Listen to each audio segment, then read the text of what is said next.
कहानी की शुरुआत में हम हेनरी नाम के एक हद से ज्यादा सीधे आदमी को देखते हैं जो एक टोल टैक्स बूथ पर अपनी नाइट शिफ्ट कर रहा था। उसके चेहरे से ऐसा लग रहा था मानो उसकी जिंदगी पूरी तरह से बेरंग चल रही हो। सुबह जब वो घर पहुंचा तो उसकी बीवी ने भी यही कहा कि अब तुम मुझसे प्यार नहीं करते ना, मुझे याद है जब तुम करते थे, सब कुछ बहुत अलग था। उनकी बातचीत चल ही रही थी कि तभी किसी ने बाहर से जोर से दरवाजा खटखटाया। जब हेनरी ने दरवाजा खोला तो दरवाजे पर उसका दोस्त एडी खड़ा था। उसके साथ ही जो नाम का एक आदमी भी था जिसकी हालत बहुत खराब लग रही है, जो बार बार उल्टियां करने लगा। डेबी एक नर्स है तो वो जो की मदद करने के लिए उसे अंदर ले आई। तभी एडी ने हेनरी से कहा कि भाई आज इसकी बास्केटबॉल टीम का मैच है, इसकी जगह तू खेल ले क्योंकि ये ऐसी हालत में तो नहीं खेल पाएगा। हेनरी ने मना करने की कोशिश तो की लेकिन एडी उसे अपने साथ जर्सी पहनाकर ले ही गया। हेनरी ने पूछा कि गेम कहाँ खेली जाएगी। एडी ने कहा ज्यादा दूर नहीं है यहाँ से, बस 15 मिनट लगेंगे। तभी एडी ने गाड़ी रोकने को कहा और ये कहकर चला गया कि हम बस थोड़ी देर में वापस आ जाएंगे, बस खाने पीने का कुछ सामान लेने जा रहे हैं, तू यहीं पे बैठा रहियो और गाड़ी चालू रखियो, ठीक है ना। तभी जाते जाते एडी और उसके दो और साथियों ने मास्क पहन लिए। बाकी दो लोगों को तो हेनरी जानता तक नहीं था। वो तीनों अपनी अपनी बंदूकें निकालकर बैंक में घुस गए। बेचारे हेनरी को तो अब तक आइडिया भी नहीं था कि एडी और उसके साथी यहाँ बैंक लूटने आए हैं और वो उनका ड्राइवर है। और तो और गाड़ी भी चोरी की थी, तार निकाल के स्टार्ट कर रखी थी। कुछ देर बाद ही वो लोग बैंक से निकलकर इधर उधर भागने लगे। इतने में वहाँ मौजूद एक गार्ड ने हेनरी को देख लिया। उसने बिल्कुल चोरों जैसी ही टी शर्ट पहनी हुई थी, इसी वजह से उसे गिरफ्तार कर लिया गया। पुलिस वालों ने हेनरी से बहुत पूछने की कोशिश की कि बता दे अपने साथियों का नाम, लेकिन हेनरी एडी के अलावा वैसे भी किसको ही जानता था। वो इतना सीधा था कि उसने एडी का नाम भी नहीं लिया, ये सोचकर कि जैसा भी है तो मेरा दोस्त ना। इसी वजह से बैंक को लूटने की कोशिश के जुर्म में हेनरी को 3 साल की सजा सुना दी गई। जेल में जाते ही उसकी मुलाकात मैक्स से हुई। मैक्स हेनरी से बहुत अच्छे से बात करने लगा। अगले दिन नाश्ता करते वक्त मैक्स ने हेनरी से कहा कि यहाँ हर कैदी के कभी कुछ सपने हुआ करते थे, लेकिन फिर उनकी जिंदगी में कोई ना कोई अनहोनी हो गई और फिर यहाँ पहुँच गए। तुम्हारा सपना क्या है? हेनरी ने जवाब दिया कि मेरा कोई सपना नहीं है। ये सुनते हुए मैक्स ने कहा कि कोई भी सपना ना देखना तो सबसे बड़ा जुर्म है, तो बताओ क्या है तुम्हारा सपना? हेनरी ने फिर से वही जवाब दिया तो मैक्स ने कहा कि ऐसी जिंदगी का क्या फायदा जिसका कोई सपना ही ना हो। इसी तरह 6 महीने बीत गए। डेबी हेनरी से जेल में मिलने आई और कहा कि मुझे तुम्हें कुछ जरूरी बात बतानी है। डेबी ने उसे बताया कि मुझे किसी से प्यार हो गया है, लेकिन हेनरी ने बड़ा दिल रखते हुए कहा कि कोई बात नहीं, मैं बस यही चाहता हूँ कि तुम खुश रहो। अगर मेरे साथ नहीं रह सकती तो किसी और के साथ ही सही। उधर मैक्स को अब जेल ही अपने घर जैसी लगती थी। सभी कैदी आपस में बातचीत करने लगे कि जब पिछली बार तुझे एक पैरोल ऑफिसर ने पूछा था कि अगर हम मैक्स तुम्हें बाहर निकाल दें तो तुम हमारे लिए क्या करोगे, तो तूने क्या जवाब दिया था मैक्स? जिस पर मैक्स ने जवाब दिया कि मैं तुम्हारे घर में घुसकर तुम्हारे कुत्ते को मार दूंगा, तुम्हारे घर को आग लगा दूंगा और वहाँ रहने वाली हर जिंदा चीज की जुबान काट लूंगा मैं। फिर बाद में हेनरी से पूछा गया कि तुम्हारा रिव्यू कब है, जिस पर हेनरी ने जवाब दिया अगले महीने। तभी एक कैदी ने कहा कि सबको यकीन है कि हेनरी शरीफ है। हेनरी ने भी कहा कि मैंने कोई गुनाह नहीं किया। इस पर मैक्स ने उससे कहा कि तुमने जेल में समय बिताया है तो तुम चाहे कुछ भी कहते रहो, बाहर सबको ऐसा ही लगेगा कि तुमने कोई तो जुर्म किया है। खैर जल्द ही हेनरी को जेल से छुट्टी मिल गई और सबसे पहले डेबी से मिलने गया। मगर जब जो ने दरवाजा खोला तो वो ये देखकर हैरान रह गया और तो और डेबी के पेट में उसका बच्चा भी था। ये सब देखकर हेनरी मन ही मन सोचने लगा कि कैसे उसकी जिंदगी एकदम बदल गई। डेबी ने हेनरी को उसका पूरा सामान दिखाया और उससे पूछा कि अब तुम आगे क्या करने वाले हो। हेनरी ने कोई जवाब नहीं दिया और तभी जो वहाँ आया उसने हेनरी को एक बिजनेस का ऑफर दिया और कहा कि कोर्ट में मेरा नाम ना लेने के लिए शुक्रिया। मगर हेनरी ने कहा कि मैं तो तेरा नाम जानता ही नहीं और वहाँ से चुपचाप चला गया। बाद में हेनरी उसी बैंक के सामने जाकर खड़ा हो गया जहाँ से ये सारी वारदात शुरू हुई थी, लेकिन तभी एक गाड़ी ने उसे टक्कर मार दी और वो जमीन पर गिर गया। वो गाड़ी जूली नाम की एक औरत चला रही थी। जूली ने हेनरी को बहुत बुरा भला कहा और फिर पूछा कि तुम ठीक तो हो। तभी वहाँ बैंक का गार्ड भी आया और एम्बुलेंस बुलाने को कहने लगा, लेकिन हेनरी ने इसके लिए मना कर दिया। इसके बाद गार्ड उसे थोड़ा सहारा देते हुए साथ वाले कैफे में ले गया जहाँ जूली भी उनके पीछे पीछे आई और हेनरी ने जूली से कहा कि मैंने तुम्हें कहीं तो देखा है। इस पर जूली ने कहा कि मुझे मत देखो, सड़क पर देखकर चला करो, और ये कहकर वो वहाँ से चली गई। जब हेनरी बाथरूम में गया तो उसकी नजर दीवार पर चिपकी हुई न्यूज पर पड़ी। 80 साल पुरानी उस न्यूज़पेपर कटिंग में बैंक में हुई एक चोरी से जुड़ा हुआ आर्टिकल था। वो चोरी एक अंडरग्राउंड टनल के जरिए की गई थी जो बैंक के पीछे मौजूद एक थिएटर से जुड़ी हुई है। ये टनल बिल्कुल बैंक की तिजोरी के नीचे से जाती है। इसके बाद हेनरी सीधा मैक्स से मिलने के लिए जेल में चला गया और उसने मैक्स से कहा कि मुझे अपना सपना मिल गया है। उस बैंक को लूटना ही मेरा सपना है जिसके चक्कर में मैं यहाँ पहुँच गया हूँ। सजा जब काटनी है तो कम से कम चोरी करूँ तो सही। मैक्स को कुछ समझ नहीं आया तो हेनरी ने कहा कि क्या तुम बैंक लूटने में मेरा साथ दोगे। मैक्स ने उससे पूछा तेरे पास कोई प्लान है भी कि ऐसे ही हवा में चला हुआ है तू, जिस पर हेनरी ने कहा कि तुम चिंता मत करो, एकदम टॉप क्लास प्लान है मेरे पास। ये सब होने के बाद हेनरी थिएटर में चला गया और वहीं जूली भी अपने नाटक की रिहर्सल कर रही थी। जूली को नाटक करते समय उसका डायरेक्टर काफी डांटने लगा और कहने लगा कि तुमसे नहीं हो पाएगा ये सब, जिसके बाद जूली गुस्से में कॉफी पीने चली गई। जाते जाते उसने हेनरी से कहा कि कहीं तुम मेरा पीछा तो नहीं कर रहे। हेनरी ने मना कर दिया और उसके पीछे कॉफी शॉप तक चला गया। वहाँ कॉफी पीते पीते हेनरी जूलिया की एक्टिंग की तारीफ करने लगा। तभी जूली ने हेनरी से कहा कि उस एक्सीडेंट की कंप्लेन ना करने के लिए थैंक्स। और दूसरी तरफ जेल में मैक्स ने भी पैरोल अप्लाई कर दिया। कुछ सवाल पूछे जाने के बाद उसे भी छुट्टी दे दी गई। हेनरी ने मैक्स को पहले ही समझा दिया था कि ऑफिसर्स के सामने कैसे पेश आना है। जब हेनरी उसे जेल के बाहर लेने आया तो मैक्स उससे पूछने लगा कि तुम्हारी गाड़ी कहाँ है। हेनरी ने कहा कि मेरे पास गाड़ी नहीं है। दरअसल हेनरी पैदल ही मैक्स को लेने आ गया था। इस पर मैक्स भड़क गया कि किस पागल के चक्कर में बाहर आ गया मैं, हेलो वापस ले लो मेरे को, मुझे बाहर नहीं जाना। लेकिन जब हेनरी ने अपना प्लान मैक्स को बताया तो मैक्स ने हैरान होते हुए कहा कि यही तुम्हारा प्लान है। सेम इसी तरीके से 80 साल पहले बैंक को लूटा गया था और तुम्हारे पास बंदूकें वगैरह हैं क्या। लेकिन हेनरी ने इसके लिए भी मना कर दिया, ये कहते हुए कि मैं किसी को नुकसान नहीं पहुंचाना चाहता। इस पर मैक्स ने कहा कि हाँ बे मदर टेरेसा, बहुत अच्छी बात है, लेकिन पिछली बार जब चोरी हुई उसके बाद ये भी तो हो सकता है कि बैंक वालों ने तिजोरी की लोकेशन बदल दी हो और अब वो उस टनल के ऊपर हो ही ना। इस बात का पता लगाने के लिए उन्हें बैंक जाना होगा।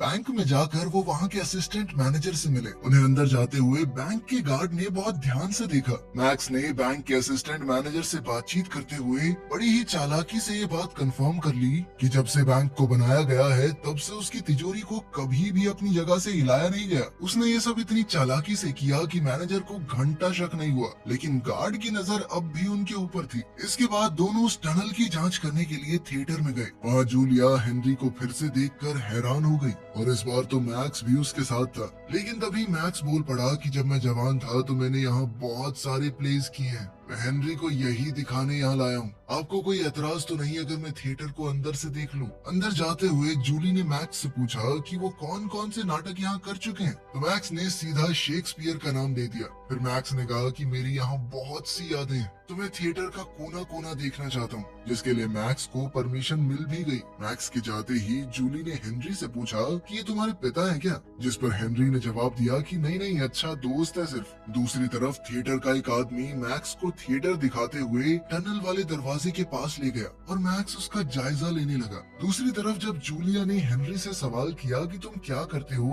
तो हेनरी ने सीधा सीधा बता दिया कि मैं हाल ही में जेल से छूटा हूँ, अभी तो कुछ नहीं करता। जूलिया चौंक गई, जेल में क्यों थे तुम? तुमने कोई मर्डर वगैरह किया होगा ना? जिस पर हेनरी ने कहा कि एक लंबी कहानी है, फिर कभी सुनाऊंगा। जिसके बाद उन्होंने आज शाम को डिनर पर मिलने का प्लान बनाया। घर जाकर मैक्स ने हेनरी को बताया कि वो टनल एक ग्रीन रूम की दीवार से जाती है, तो हमें कुछ भी करके उस ग्रीन रूम को हथियाना पड़ेगा। लेकिन हेनरी का ध्यान तो सिर्फ तैयार होने में था, क्योंकि जूली के साथ डेट पर जो जाना है। और उसने मैक्स से पूछा कि मैं कैसा लग रहा हूँ, तो मैक्स ने हंसते हुए कहा कि हमेशा की तरह अपने जैसे ही लग रहे हो, और जाओ अपनी डेट एंजॉय करो, बाद में करेंगे प्लानिंग।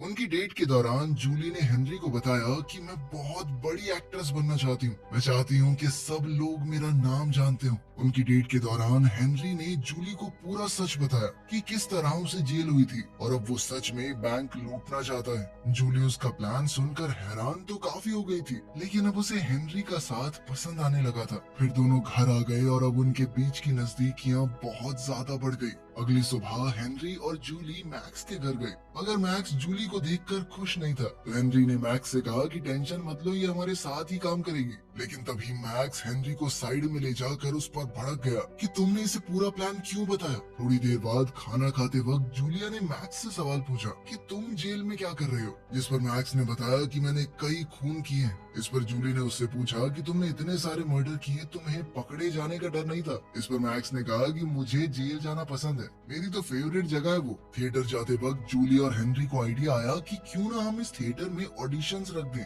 इससे हम ज्यादा से ज्यादा वक्त यहाँ बिता पाएंगे। लेकिन कुछ देर बाद मैक्स को आइडिया आया कि क्यों ना जिस एक्टर का वो ग्रीन रूम है उसको निकाल के हेनरी को वो रोल दे दिया जाए, फिर हम आराम से खुदाई करते रहेंगे, किसी को कुछ पता नहीं चलेगा। इस पर हेनरी ने कहा कि मुझे एक्टिंग थोड़ा ना आती है, लेकिन मैक्स ने उसे पूरा चढ़ा दिया। अबे शक्ल देख अपनी, नेचुरल एक्टर है तू, इससे बढ़िया कोई नहीं कर पाएगा, और वैसे भी ये तो लीड रोल है। कुछ देर बाद वो एक्टर खुद ब खुद प्ले छोड़कर चला गया, ये कहकर कि उसे बहुत बड़ी पिक्चर में काम मिल गया है। लेकिन असल में तो मैक्स ने उसे बेवकूफ बनाया था। जब ये बात जूली को पता चली तो वो बहुत गुस्सा हो गई। तुम लोग मेरा करियर खराब करके मानोगे क्या? हेनरी ने ऑडिशन दिया और वो सिलेक्ट भी हो गया। अब उन्हें और भी आसानी होगी अपना काम पूरा करने में, मगर उन्हें 1-2 दिन में ही एहसास हो गया कि ये टनल का काम 2 लोगों के बस की बात नहीं है, और उन्होंने जो को इस काम में शामिल करने का फैसला किया। बहुत समझाने के बाद जो इस काम को करने के लिए तैयार हो गया, लेकिन सुरंग देखते ही जो बोला कि ये सब करने की क्या जरूरत है, तुम सीधा बंदूक लेकर जाओ और चोरी कर लो। इस पर मैक्स ने जवाब दिया कि तेरी तरह बेवकूफों वाली चोरी नहीं करनी हमें। धीरे धीरे काम चलने लगा। इस काम के साथ साथ हेनरी अपने रोल के लिए भी काफी डेडिकेटेड था। हेनरी को अब सिर्फ पैसा नहीं चाहिए था, उसे जिंदगी में कुछ नया करना था। एक रात जब वो अपना काम करके घर जा रहे थे तो उस बैंक वाले गार्ड ने उन्हें रोक लिया जिसने हेनरी को गिरफ्तार किया था। पुलिस वाले ने कहा कि तुम वही हो ना जो बैंक लूटने वालों के साथ था, और अब भी मैंने तुम्हें बैंक के पीछे से कई बार थिएटर जाते हुए देखा है। मैं इस बार कोई गड़बड़ नहीं होने दूंगा। हेनरी ने पुलिस वाले को अपने साथ चलने को कहा और फिर गाड़ी को एक शांत जगह पर ले गया। हेनरी ने उससे पूछा कि तुम चाहते क्या हो, तो फ्रैंक ने बताया कि हर महीने एक बार एक ट्रक हमारे साथी पार्टनर बैंक्स में जाता है, सारी करेंसी को लेकर एक जगह इकट्ठा करता है। इस बैंक की तिजोरी में उस वक्त 100 करोड़ से भी ज्यादा रुपए रखे होते हैं। कोई बेवकूफ ही होगा जो बैंक को किसी और समय लूटने की कोशिश करेगा। मैं अंदर से तुम्हारा आदमी बनकर अलार्म सिस्टम में तुम्हारी मदद कर सकता हूँ। अगले दिन थिएटर में जूली के रोने वाले सीन के दौरान डायरेक्टर ने उससे कहा कि तुमने कभी किसी से प्यार नहीं किया ना, दिल नहीं टूटा तेरा कभी, यही तेरी दिक्कत है। बिना इस फीलिंग के तुम कभी एक महान एक्ट्रेस नहीं बन पाओगी। फिर 5 मिनट का ब्रेक हो गया। जूली बाथरूम में जाकर रोने लगी। हेनरी ने पूछा कि तुम ठीक तो हो ना? तभी जूली फूट फूट कर रोने लगी। उसने कहा कि हाँ, नहीं हुआ मुझे कभी किसी से प्यार, क्या करूँ मैं, लेकिन एक्ट्रेस तो मुझे बनना है ना। इस पर हेनरी ने कहा कि तुम प्यार करती हो मुझसे, बस तुम्हें भी पता नहीं है, और मुझे यकीन है कि तुम बहुत बड़ी एक्ट्रेस बनोगी। फिर दोनों ने आगे बढ़कर एक दूसरे को चूम लिया। रात को मैक्स और हेनरी चोरी का प्लान तैयार कर रहे थे, तभी दरवाजे पर नॉक हुआ। हेनरी ने जैसे ही दरवाजा खोला तो उसने देखा कि जो और एडी खड़े थे। जो को देखकर ऐसा लग रहा था मानो उसकी छिताई की गई हो। तभी एडी ने हेनरी से कहा कि जो ने मुझे सब कुछ बता दिया है और अब मैं भी तुम्हारे प्लान में शामिल हूँ। लेकिन मैक्स को एडी बिल्कुल पसंद नहीं आया। उसने हेनरी से पूछा, कौन है ये नमूना? एडी कहने लगा कि मुझे सब कुछ पता है, इसीलिए अब तुम्हारे पास कोई चारा नहीं है। मैक्स ने दोबारा पूछा कि कोई मुझे बताएगा ये उल्लू का पट्टा है कौन? लेकिन एडी तिल मिलाकर कहने लगा कि मैं इस प्लान में अंदर हूँ और तू बाहर, बुड्ढे। मैक्स ने उसे सीधे तौर पर वहाँ से जाने के लिए कहा, लेकिन एडी ने मैक्स को दोबारा से बुड्ढा कहकर चिढ़ाया। तो इस बार मैक्स को गुस्सा आ गया, तो वो एडी की तरफ उसे मारने के लिए बढ़ने लगा, लेकिन हेनरी ने जैसे तैसे बीच बचाव किया। अगले दिन मैक्स और हेनरी थिएटर गए तो उन्हें पता चला कि उनका शो बस कुछ ही दिन में हो जाएगा, और इस बात से वो दोनों परेशान हो गए। हेनरी ने कहा कि मुझे नहीं लगता कि अब हम चोरी कर पाएंगे। दरअसल वो भी अब जूली से प्यार करने लगा था। चोरी करके उन्हें यहाँ से भागना पड़ेगा, लेकिन अब वो जूली से दूर नहीं जाना चाहता। तभी मैक्स ने हेनरी को पकड़कर कहा कि तुमने मुझे जेल से बाहर बुलाया अपनी मदद करने के लिए, और अब तुम इस काम से मना कर रहे हो। मैंने अपनी सारी जिंदगी बस बातें करके निकाली है। मैं बहुत दिनों से जेल में बंद था, अब मैं बाहर आया हूँ तो कोई कांड तो करके जाऊंगा। रात के वक्त हेनरी और जूली एक दूसरे से मिले। हेनरी ने जूली को बताया कि हमें शो के पहले दिन ही बैंक को लूटना होगा और फिर मैं यहाँ से भागकर कैलिफोर्निया चला जाऊंगा। तुम्हें भी हॉलीवुड में काम करना ही है, तुम वहाँ मिलोगी ना मुझसे? मगर ये सुनते ही जूली का गुस्सा फूट पड़ा। उसने कहा कि अगर जाना ही था तो मुझे प्यार पर यकीन क्यों दिलाया? तुमने सिर्फ थिएटर में घुसने के लिए मेरा इस्तेमाल किया है, कहीं नहीं मिलने वाली मैं तुमसे। मेरी गलती है कि एक चोर से प्यार कर बैठी। देखते ही देखते शो का दिन आ गया और बैंक लूटने का भी। नाटक की डायरेक्टर ने सभी एक्टर्स को कहा कि आज तुम्हारा दिन है, जाओ और अपनी छाप छोड़ दो, अब हमारे पास सिर्फ 10 मिनट बचे हैं। तभी पैसों का वो ट्रक भी बैंक में आ गया, जैसा कि पुलिस वाले ने बताया था। हेनरी प्ले में अच्छे से एक्टिंग करता रहा और मौका देखते ही अपने साथियों की मदद करने चला गया। सब उनके प्लान के हिसाब से ही हो रहा था। पहले उन्होंने एक औजार की मदद से ईंटों की दीवार तोड़ी और बाद में एक बड़ी सी वेल्डिंग मशीन की मदद से तिजोरी के लोहे को काटते हुए वहां एक बड़ा सा छेद कर दिया। पुलिस वाले का इशारा मिलते ही मैक्स ने पहले ही तार काट दी थी, जिस वजह से अलार्म नहीं बजा। मगर तभी एडी ने मैक्स पर बंदूक तान दी और उसे चुपचाप यहाँ से चले जाने को कहा। एडी ने जो से कहा कि सारा पैसा जल्दी जल्दी गाड़ी में भर। जो को एडी की ये हरकत पसंद नहीं आई और कहा कि ऐसा मत कर भाई, ठीक नहीं है ये। तभी हेनरी भी वहाँ पहुँच गया और एडी ने उसे भी डराने की कोशिश की और मैक्स को बंदूक से मारकर नीचे गिरा दिया, जो बार बार उसे ऐसा करने से मना कर रहा था। तभी मैक्स ने एडी के हाथ से बंदूक छीनकर उसे पीटना शुरू कर दिया। इस सब के दौरान गोली चल गई जो हेनरी की टांग को छूते हुए चली गई। उधर थिएटर में हेनरी का सीन आने वाला था, तो जल्दी से जैसे तैसे थोड़ा लंगड़ाते हुए अपना सीन करने निकल गया। ऊपर एडी को बढ़िया तरीके से पीटने के बाद मैक्स ने उसके हाथ, पांव और मुंह बांध दिए और थोड़ी देर बाद हेनरी, मैक्स और जो सारा पैसा लेकर वहाँ से रफू चक्कर हो गए। हेनरी अचानक से गाड़ी रोकने को कहने लगा। जो और मैक्स को समझ नहीं आया कि वो ऐसा क्यों कर रहा है। उन्होंने गाड़ी रोक भी दी। हेनरी ने उन्हें ये कहकर भाग जाने को कहा कि मैं तुम्हें बाद में मिलूंगा। जब जो ने मैक्स से पूछा कि ये कहाँ गया है, तो मैक्स ने जवाब दिया कि भाड़ में जाने दो इसे, तुम बस गाड़ी चलाओ। हेनरी भागते हुए वापस थिएटर में पहुंचा। जूलिया स्टेज पर एक्टिंग कर रही थी, तभी हेनरी थोड़ा लंगड़ाते हुए जल्दी से स्टेज पर चढ़ गया। उसने जूलिया से कहा कि मैं तुमसे दूर नहीं जा सकता, मैं तुमसे सच में प्यार करता हूँ और तुम्हारे बिना नहीं रह पाऊंगा। उधर नाटक में भी ऐसा ही कुछ चल रहा था, तो ऑडियंस को लगा कि वाह, ये लोग तो कुछ अलग कर रहे हैं, क्या सीन है। और वो सभी लोग जूलिया के हाँ बोलने का वेट करने लगे। अभी डायरेक्टर ने भी सारी लाइटें थोड़ी डिम कर दी और जूलिया को हाँ बोलने को कहा। अब जूलिया को भी यकीन हो गया था कि हेनरी सच में उससे प्यार करता है और एक लंबे सन्नाटे के बाद जूलिया ने हाँ तो नहीं कहा, लेकिन उसके चेहरे